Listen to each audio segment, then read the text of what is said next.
Hey guys, welcome back to your channel journey to success. तो आज की इस वीडियो में मैं आपके साथ कवर करने वाली हूँ एसबीआई पीओ इंटरव्यू के रिगार्डिंग आपकी जितनी भी क्वेरीज हैं उनको हम कवर करने वाले हैं इस वीडियो में।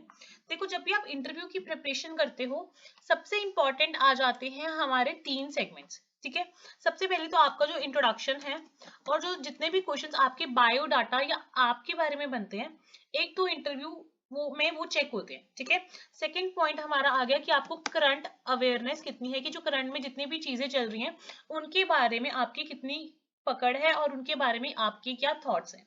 ठीक है, थर्ड पॉइंट हमारा आ जाता है आपको बैंकिंग की कितनी नॉलेज है, मतलब आपकी बैंकिंग अवेयरनेस कैसी है। ठीक है, मेन सबसे ज्यादा इंपॉर्टेंट ये तीन चीजें। इंट्रोडक्शन में मोस्ट इंपॉर्टेंट आ जाता है आपका कॉन्फिडेंस। ठीक है, आपका कॉन्फिडेंस सबसे ज्यादा चेक होता है। कई बार कोई ऐसा क्वेश्चन हो जाता है जिसमें हमें बेसिक चीजें ही पूछी जाती हैं। इसमें क्या होता है कि हम अंडर कॉन्फिडेंस में या ओवर कॉन्फिडेंस में गलत बता देते हैं। सो इंट्रोडक्शन के साथ साथ सबसे इंपॉर्टेंट है आपका कॉन्फिडेंस पार्ट। ठीक है, और एक और चीज, जब भी हम बैंकिंग अवेयरनेस या करंट अफेयर्स के क्वेश्चंस को टैकल करते हैं, इसमें ये तो है नहीं कि हर एक बंदे को हर एक चीज की नॉलेज होती है। तो इसमें आपको ना कहना आना चाहिए, मतलब आपको प्रॉपरली पोलाइटली आंसर करना है। इन केस काफी चीजें हमें नहीं भी पता होती, सो उनको एक्सेप्ट करना एक बहुत बड़ी क्वालिटी है। सो करंट अफेयर्स और बैंकिंग अवेयरनेस में ये बहुत ज्यादा जरूरी है। ठीक है, आपको भी पता है कि एसबीआई पीओ का जो मेंस का रिजल्ट है वो आ गया है।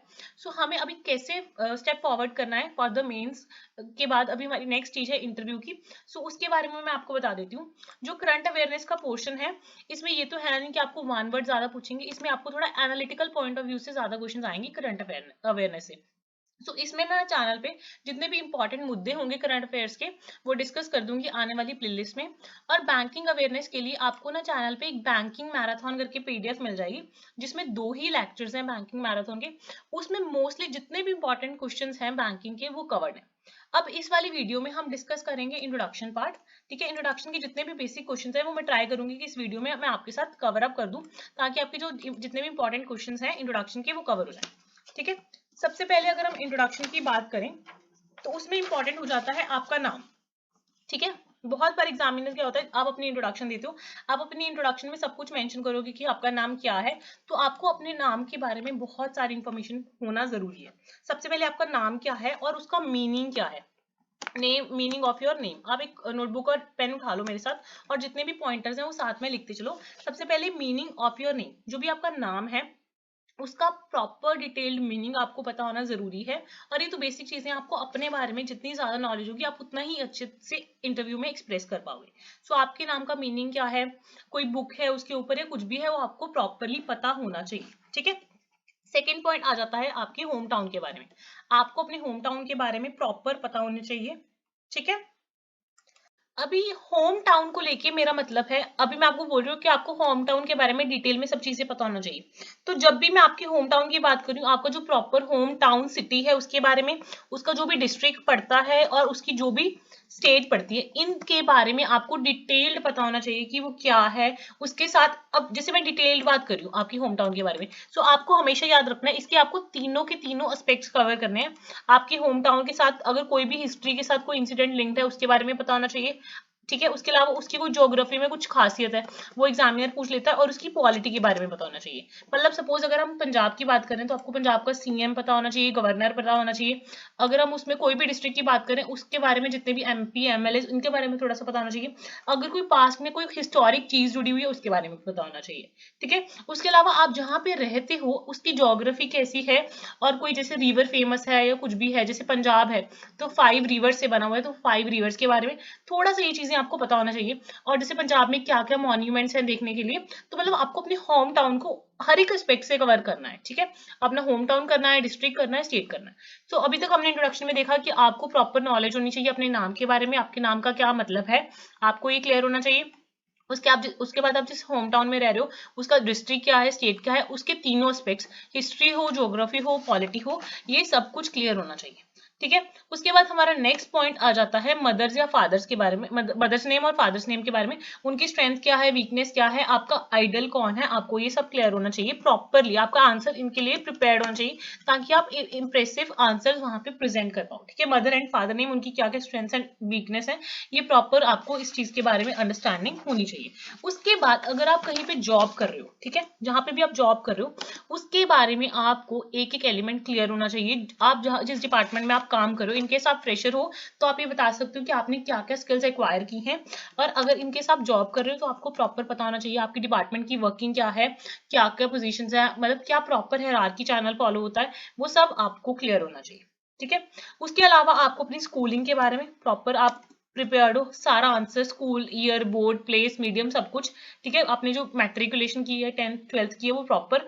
उसके बाद आपकी स्ट्रीम कौन सी है, कौन से कॉलेज से आपने ग्रेजुएशन करी है, क्या आपकी यूनिवर्सिटी है, उसमें आपने कौन कौन से सब्जेक्ट्स ऑप्ट करे थे, कोई चीज में स्पेशलाइजेशन की थी या नहीं की थी, उसके बाद आपने पोस्ट ग्रेजुएशन करी है नहीं करी है, कौन से सब्जेक्ट्स में करी है, ये सारी चीजें बहुत ज्यादा जरूरी हो जाती हैं। उसके अलावा जैसे एनसीसी या एनएसएस किसी ने रखा होता है, कोई आप एकेडमिक्स के साथ साथ को करिकुलर एक्टिविटीज करते हो, वो सब आप मेंशन करोगे। ठीक है।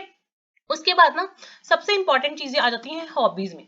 हॉबीज बेसिकली हम कंसीडर करेंगे कि दो, मतलब हॉबीज को ना मैं 4 कैटेगरीज में डिवाइड करूं। हॉबीज एक तो होती हैं एक्चुअल हॉबीज, ठीक है, जो आपकी एक्चुअल हॉबीज है। उसके अलावा एक होती हैं जो टाइम पास वाली हॉबीज है। आप ये प्रॉपर एक टेबल बना लेना जिसमें आप ये सारी मेंशन करोगे, टाइम पास वाली हॉबीज। उसके अलावा आइडल क्या हॉबीज होनी चाहिए इंटरव्यू में, और टाइम पास वाली आइडल क्या होनी चाहिए। जैसे मैं आपको एक्चुअल हॉबीज में अपनी बता देती हूँ, आप अपनी कुछ भी बता सकते हो। एक्चुअल हॉबी क्या है, मेरी डायरी राइटिंग है, या कुछ भी कोई डिफरेंट चीज आप करते हो वो आप मेंशन कर सकते हो। ठीक है। टाइम पास के लिए आप क्या क्या कर सकते हो, क्राफ्ट, कुछ भी मेंशन, कुकिंग लिख सकते हो। ठीक है, कुछ भी आप मेंशन कर सकते हो जो आपके एक्चुअल में है और आप टाइम पास के लिए क्या करते हो। ठीक है। उसके बाद मोस्ट इंपॉर्टेंट क्वेश्चन आ जाता है स्ट्रेंथ्स एंड वीकनेसेस। आपकी क्या क्या स्ट्रेंथ्स हैं और आपकी क्या क्या वीकनेस है। ठीक है, ये बहुत बार पूछा जाता है और एग्जामिनर में मतलब स्टूडेंट्स बहुत ज्यादा कंफ्यूज होते हैं इन क्वेश्चंस का आंसर देने के लिए। सो मैं आपको मेरा बता देती हूँ, मेरी स्ट्रेंथ है, मैं अपनी स्ट्रेंथ्स यहाँ पे राइट डाउन कर देती हूँ। आप आपकी जो भी स्ट्रेंथ्स है वो आप वहां पे मेंशन आउट करके आ सकते हो। ठीक है। मेरी strength for example, I accept responsibilities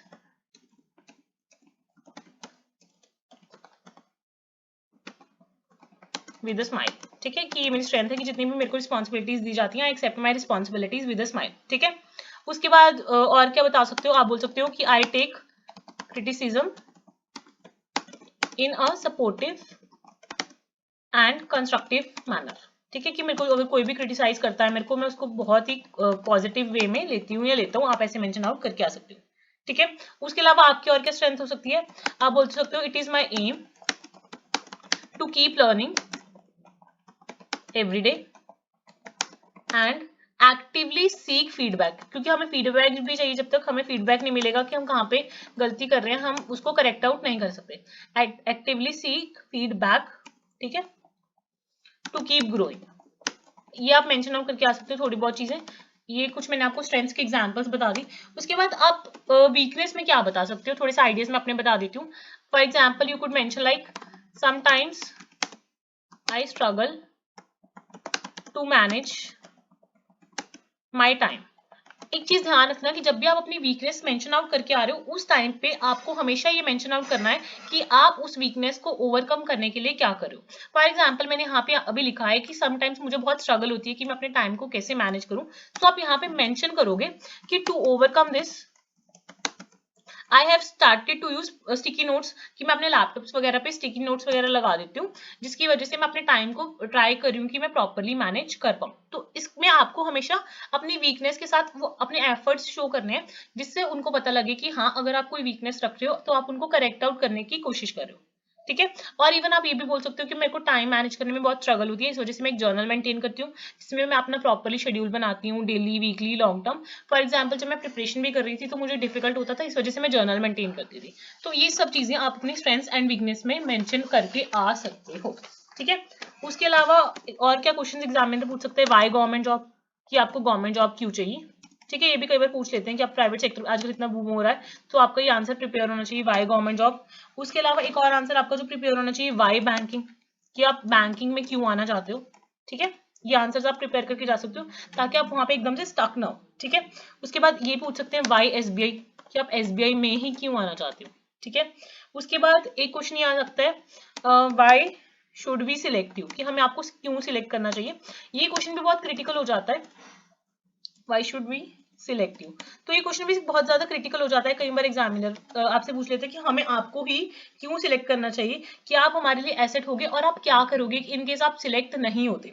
सो इसके लिए मैं आपको ये बता सकती हूँ कि मैं अगर आपकी प्लेस पे होती हम क्या आंसर दे सकते हैं। आप बोल सकते हो कि like I do understand that I am a fresher and do not possess the same experience as an experienced candidate, but I do believe that with my hard work and determination I shall prove your decision वर्दी, कि अगर आप मुझे select करने का decision लेते हो कि मैं आपका डिसीजन बहुत ही ज्यादा वर्दी प्रूव करूंगी।